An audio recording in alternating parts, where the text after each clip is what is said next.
Bro, supposed to tell me we're starting a YouTube video, dude. I'm just gonna hold it there, dude. This is my Zen time, dude. This is my hypermobility time. But since we're starting, today we are going to be going through, if I could only do 5 exercises ever again to maximize tissue accumulation. So we're talking just as much volume, as much muscle as I can gain. It would be with these 5 exercises. And it's not just gonna be breaking down exercise, but also the form and the methodology and the reasons I would choose these exercises over, let's say, some more common exercises that you might have chosen. I want to discuss why I chose these exercises and how I kind of thought through it. Same way you're probably wondering why I decided to wear a crop top for this video.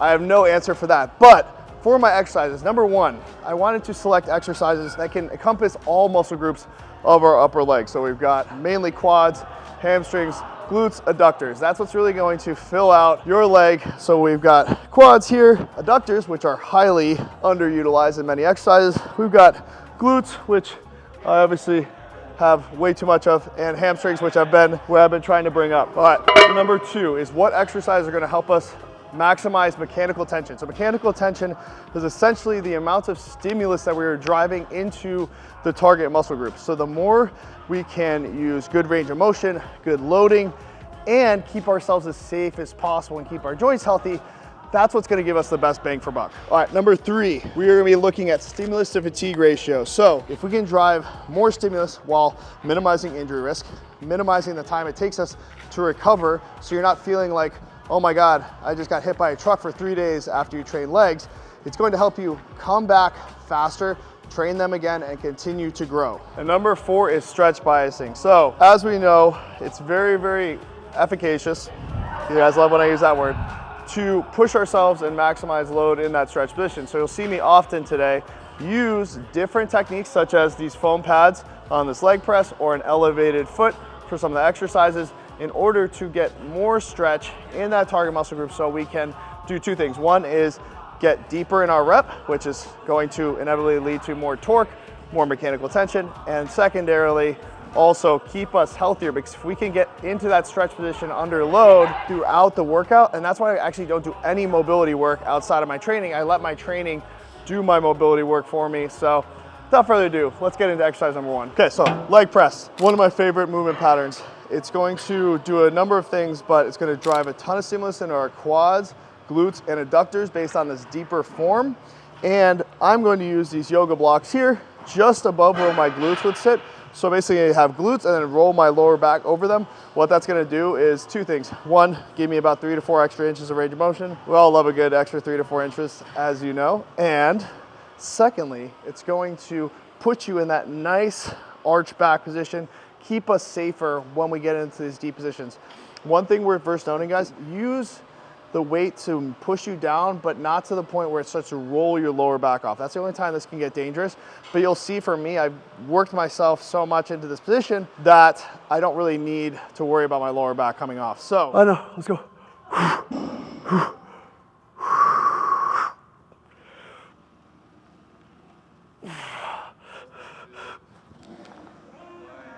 You won't do another one though.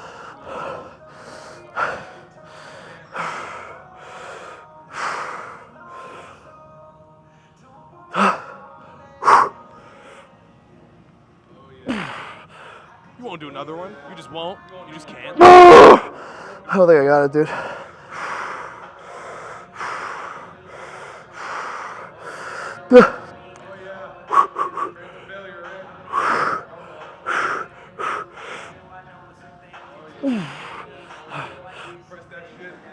You won't do another one, you fucking pussy. Stop.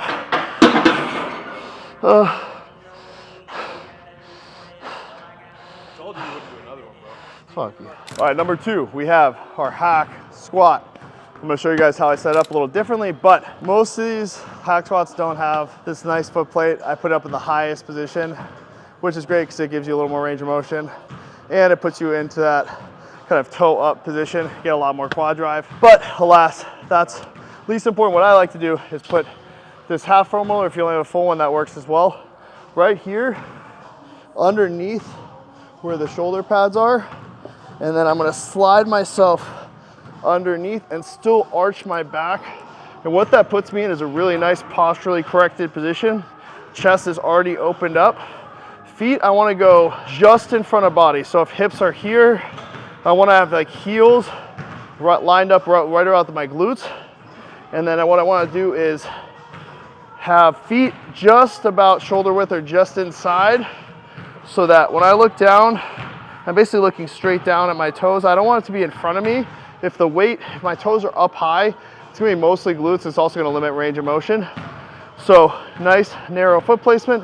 We're gonna look it in, nice tight core, drop it in nice and easy, as deep as you feel comfortable, and drive out. What's nice about the pad being here, it almost pushes you back into that pad instead of up into the shoulder pads, which reduces axial loading. And anytime you're going to reduce stress on the spine when you're training just about anything, is going to be, especially something that you're loading through the shoulders, I think is going to be better than the converse or the inverse, where you are going to be loading a tremendous amount of weight through the spine. It's just more risk of injury, and you're inevitably probably going to take over with your lower back, especially in that deepest position. Okay, number 3, everybody's least favorite exercise, and I'm going to make it even worse.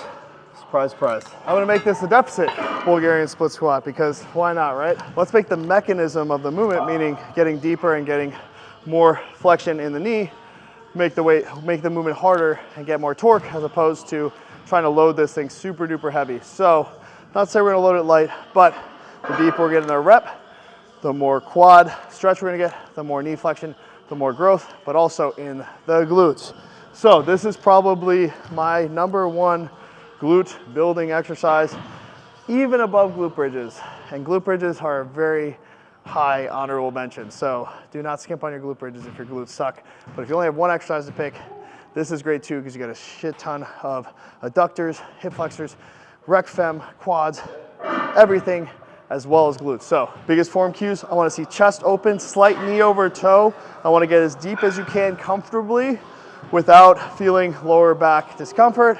And then I want to keep everything in line. So I don't want to see one hip drop to go to the side you're going towards, because you don't have the mobility. Go as deep as you feel comfortable. And now we're onto the posterior chain, hamstring specifically. And I think hamstring is one of those muscle groups you really have to isolate if you want to grow them acutely, meaning you do your squats, you can do your regular deadlifts. They might grow a little bit, but unless you have genetically blessed hamstrings, adductors, you're probably not going to be growing them as well as if you're targeting them with something like a RDL or a seated hamstring curl or something that's more acute. So I'm going to push you guys on, because I know a lot of you guys struggle with your RDLs, and specifically dumbbell RDLs. So I'm going to give you the absolute cheat code right here. We're going to go elevated feet, and then we're going to use the Smith machine bar into our hips, upper quad, so we take a lot of the pressure out of the lower back. It allows us to keep our hips back, push forward, actually into the bar, and keep a ton of tension into the hamstrings and upper glutes or lower glutes, that tie in, that adductor, and out of your lower back. So not to say you're not going to utilize your lower back at all, because you will, but this allows for most of that force transfer to happen into the hamstring, as opposed to when you have to use dumbbells, when you go down, you have to kick the butt way back, which isn't inherently bad. But if you can keep the dumbbells out in front of you, which normally would make you fall forward, you can see how much more tension is here, because you see that stretch and that bias goes onto the hamstrings. Oh my God, there's a hamstring burn. You get on that? I have no lower back engagement whatsoever on that, just because I'm able to push forward into the bar. If you didn't get that forward. Sorry, when less oxygen goes to my brain, the less well-spoken I am. All right, guys, and I know I make a lot of goofy HCL2 plugs, but honestly, right now in this deficit, intra-workout Peri-Lite, which is aminos plus electrolytes. I usually get terrible cramping, and ever since using this product, immensely helpful. Pre 3.0, Turk, and GO2 Max pre-workout. Literally gold standard for pre-workout supplements. Go and get yours today. Use code ERIC. Help me, help the company, help Greg his Doucette. And let's get on with this workout. Last but certainly not least, for hamstrings, we have the Punisher. You can use either GHD or reverse hyperextension. But essentially, this is a banded reverse hyper where we are trying to drive up, chest open, and get as much acute hamstring stimulus. Try to keep it out of the lower back. It's gonna get into the glutes a little bit, glute med, and then into that tie-in and adductor to get that really nice meaty look from the back, since we don't have that nice meaty look from the front. Maybe some of you guys do, I do not. So it's good to have at least a nice meaty look from the back. So we're gonna do, yeah.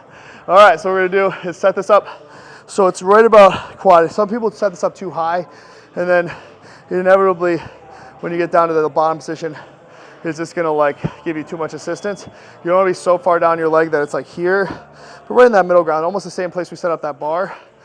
And that's gonna be more stretch bias. This is gonna be more contraction bias, because the band is gonna get heavier as we get towards the top of the rep. So you wanna set up a moderate band, don't go too heavy. And I would honestly start with body weight and then work your way into banded as you get more and more proficient. But the form cues I want you to follow is tuck the core, drive up as high as you can, lift the hips slightly off, and try to pull like you're trying to pull your glutes together. Squeeze your butt cheeks like there's an acorn in between there, and just get all the way into that ham tie-in and adduct. What in between there? Like a walnut or a cock trying to get in there that you don't want in there. That's probably better. You really will squeeze it then. Or some of you guys will open up for that. I mean, if that's you, I love you too, bro. I love you too. No hard feelings. All right, so that is my top 5 exercises that you guys can start implementing right now, and more so than anything, the form cues, the tempo, the range of motion, maximizing torque, stimulus to fatigue ratio. But this is obviously not optimal training, so go and follow Menmo, and train to 20 degree, or train to, sorry, 160 degree range of motion. So squat to here, and you're gonna get maximal gains with progressive overload. And you look just like Menmo. It's gonna be sick. All right, guys, see you in the next video.